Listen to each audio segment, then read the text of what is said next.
Friends,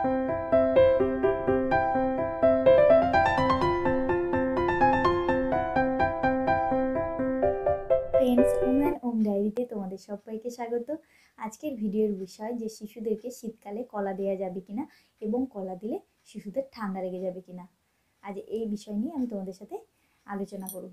ঠান্ডা লাগে কিনা এই বিষয় নিয়ে কিন্তু আগেও আমার ভিডিও আপলোড করা আছে, যারা দেখেন প্লিজ তারা আমার চ্যানেলে গিয়ে ভিডিওটি দেখে নিও।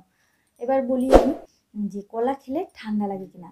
না, কলা খেলে কিন্তু ঠান্ডা লাগে না।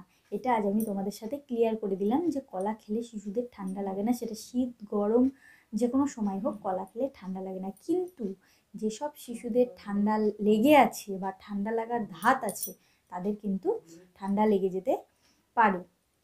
এবার যেসব শিশুদের ঠান্ডা লেগে আছে সেসব শিশুদেরকে কলা দিলে কী হয়, যে মিউকাস শ্লেষ্মা এসব কিন্তু আরও বেড়ে যায় ভিতরে।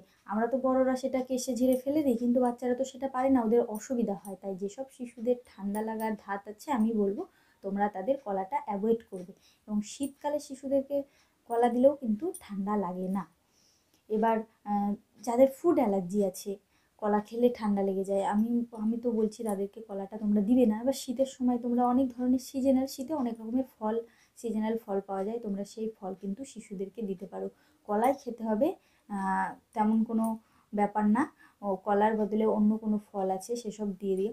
এবার আর একটা কথা তোমাদেরকে বলে রাখি, যে অনেক শিশুদের কি হয়, যেমন কলা আমরা খাওয়ালাম, শিশুর ঠান্ডা লেগে নেই কিংবা কোনো কিছুই নেই, কিন্তু কলাটা খাওয়ার পরে ঠান্ডা লেগে গেল, দিয়ে আমরা কলাটা আর খাওয়ালাম না। এটা কিন্তু এরকম যদি হয় না, তাহলে যখনই তুমি কলা খাবে তখনই দেখবে শিশুদেরকে ঠান্ডা লেগে যায়। কলা, ডাবের জল, সাগু এগুলো তো ঠান্ডা জিনিস, যখনই আমরা শিশুদেরকে দেবো ঠান্ডা লেগে যাবে। এরকম করে যদি আমরা কলাটা না খাওয়াই, প্রথমে ঠান্ডা লাগবে তারপরে ঠিক হয়ে যাবে, তাহলে তুমি যখনই শিশুদেরকে এসব জিনিস দিয়ে যাবে তখনই দেখবে ঠান্ডা লেগে যাবে।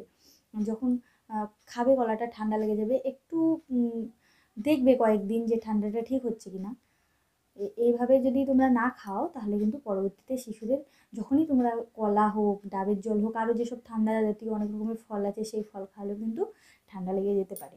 সব শিশুরা কলা খেয়ে কোনো অসুবিধা না হয়, ঠান্ডা না লাগে, কলাটায় অ্যালার্জি না হয়, তাহলে আমি বলবো তোমরা শিশুদেরকে অবশ্যই কলা খাও। 6 মাসের পর থেকেই এই কলা কিন্তু প্রত্যেক দিন ডেলি রুটিনের মধ্যে কলাটা কিন্তু অবশ্যই রেখো। কলাতে কিন্তু প্রচুর পরিমাণে আঁশ আছে, যেটা শিশুর শরীরের জন্য খুবই উপকারী। দেখবে কোনো ডাক্তার কাছে যদি নিয়ে যাও, শিশুদেরকে ডাক্তারবাবুরা বলে যে আঁশ জাতীয় জিনিস খাও, তাই আঁশ কিন্তু কলাতে প্রচুর পরিমাণে আঁশ আছে। এছাড়াও কলাতে কিন্তু আয়রন আছে, ক্যালসিয়াম আছে, পটাশিয়াম আছে, ম্যাগনেসিয়াম আছে, যেগুলো শিশুর শারীরিক ও মানসিক বিকাশের জন্য খুবই জরুরি। তো পরিমাণে কলা বাচ্চাদেরকে খাইও না। অতিরিক্ত পরিমাণে কলা খাওয়ালে কি হয়, যে শিশুদের কিন্তু পায়খানা কষে যাওয়ার প্রবলেম থাকে। তাই পরিমিত পরিমাণে কলা খাওয়াও, তাহলে শিশুর সেটা স্বাস্থ্যের জন্যও ভালো এবং পায়খানা বরঞ্চ ক্লিয়ার হতে সাহায্য করে।